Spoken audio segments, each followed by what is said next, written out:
आज मेरो छोरीहरूले बाख्रालाई घाँस काट्दैछ।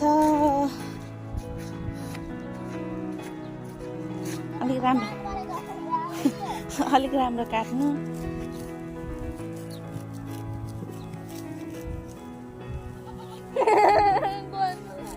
आन्टी छोरीले त कसरी काट्दैछ हेर्नु पर्यो। आफ्नो आफ्नो ठाउँमा राख्नु ल।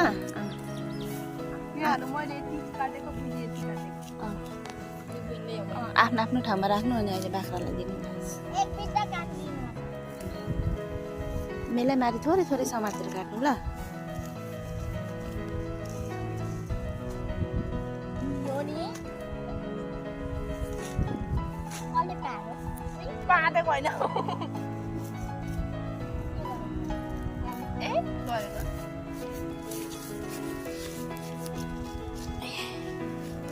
अनि वहाँ पर जानुपर्छ घाँस राख्नु ल। यहाँ छेउमा राख्नु, यहीँनिर छेउमा जहाँ काटिन्छ त्यही राख्नु।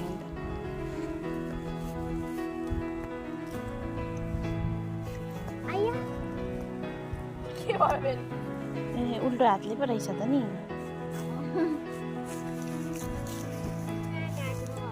त्यही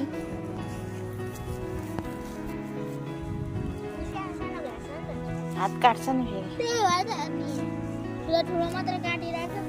हो त्यो काट्नु हो तिमीले।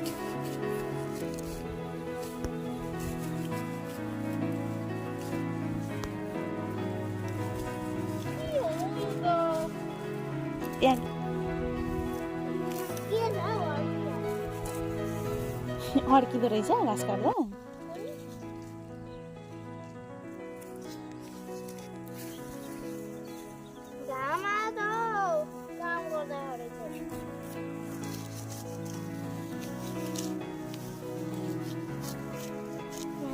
वहाँ पर जानु पर्दैन, हुँदै राख्दा हुन्छ छेउमा हो ती। होइन मेरो छोरीहरूले घाँस काट्दा त घाम पो लाग्दो रहेछ चिरिक्क परेर। के भएको यस्तो?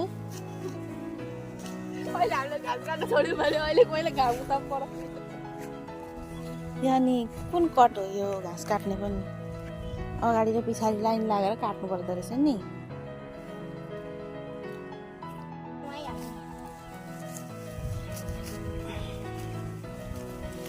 के गरेको अरे? यस्तो राम्री भएर घाँस काटेको नि।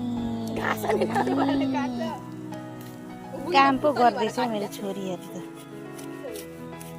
हात त किरा हुन्छ त्यहाँनिर। किराले चाहिँ थुक निकाल्नु। किराले थुक निकाल्छ? कति धेरै थुक निकालेको छ? नगर्न चाहिँ उखालेर फाल्न मुनि काट्छ। जरै निस्क्यो भने झन् राम्रो। उता फाल्नु झिक्रा भएकोतिर फ्याल, त्यो खाँदैन।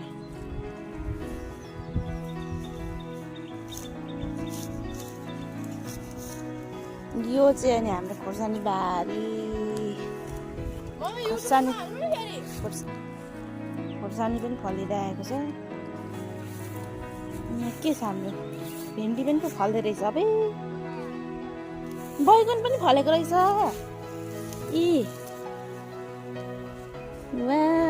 बैगन फल्न थालेछ है। अब यहाँ भेन्डी फल्दैछ। अनि त्यहाँबाट के अरे बोडी पनि बोट यत्रो राम्रो भयो।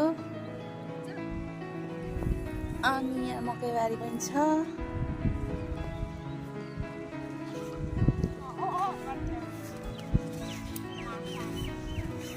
करेलाको बोट पनि यत्रो भइसक्यो हाम्रो, फुल्दै रहेछ।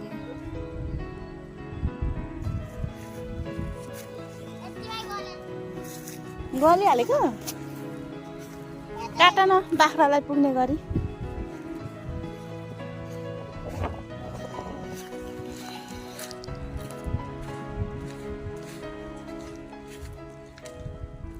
चाहिँ हाम्रो बाख्रा।